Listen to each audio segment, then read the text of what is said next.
I'm Kennedy Harris. I'm your host for Free Your Feels, and on today's episode, we're going to be diving into the facts about self-esteem and peer pressure, how it affects my peers and overall teens, and how they go about their life, and how they pretty much deal with the challenges that come forth with it. Peer pressure can really alter how teens feel about themselves, slowly chipping away at how they feel and their overall self-esteem. When you don't feel confident in yourself truly, that makes it very easy to be persuaded by other people's choices and opinions that really didn't have anything to do with you. The louder your confidence is in how you go about your life, the quieter outside voices and opinions can dictate your overall decisions. A lot of teens struggle silently, feeling the longing of wanting to belong in cliques or a part of a group in their school or even club. But reinforcing from our parents and our counselors and teachers can really reinforce the importance of just being by the people that want the best for you and not being a part of groups that necessarily tear you down.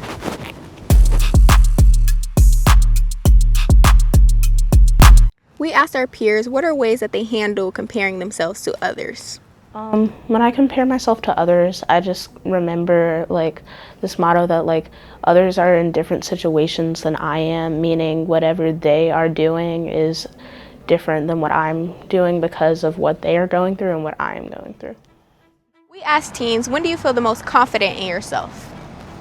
I think what makes me feel confident is remembering that I'm able to control what future I have, right?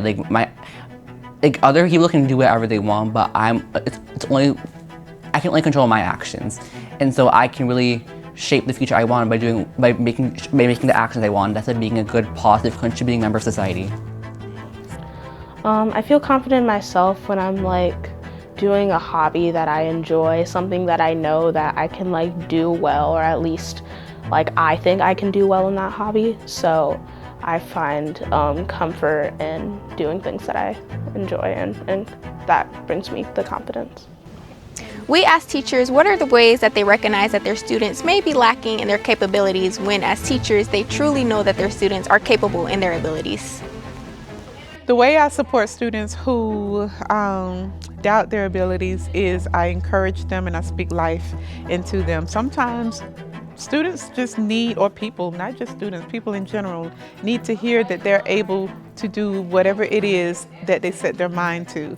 I don't know, sometimes the environment, sometimes the people that are around them who bleed onto them or project their own failures onto them causes them to see themselves as a mirror into their lives, and I have to let them know, no, you're somebody different, you're somebody special, and whatever you choose to do and you put your mind to, have faith, and all you have to do is step out on faith and you can do it. You have the support that you need right here.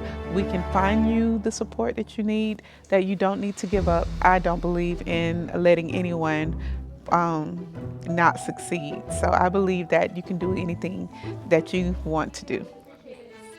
We asked teens what causes them to have low self-esteem. I think affects their self-esteem the most is older generations not really understanding. They think that life is still how they grew up, and it might be in some ways, but it's definitely time changed a lot, and them trying to apply what they experience onto you just makes you feel like you're not doing enough or you're doing too much in some cases. Social media and groups who identify as, socially upper clout, and you see the mean girl groups where you have that one leader and you have the others, they tend to overshadow on people who, don't know how to fit in or need some type of safe place. So they can kind of come off in a toxic way, by pulling people in, with a kindness that's not for real.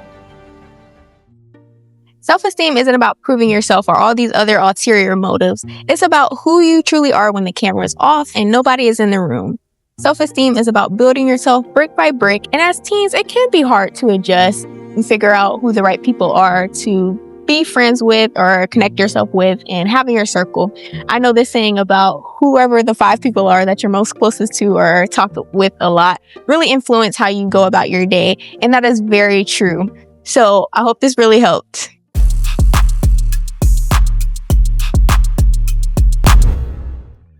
Signs of peer pressure looks like teens coercing other teens to take part in substances such as smoking or even consuming alcoholic beverages that they wouldn't really typically do if they weren't persuaded to do so in the first place.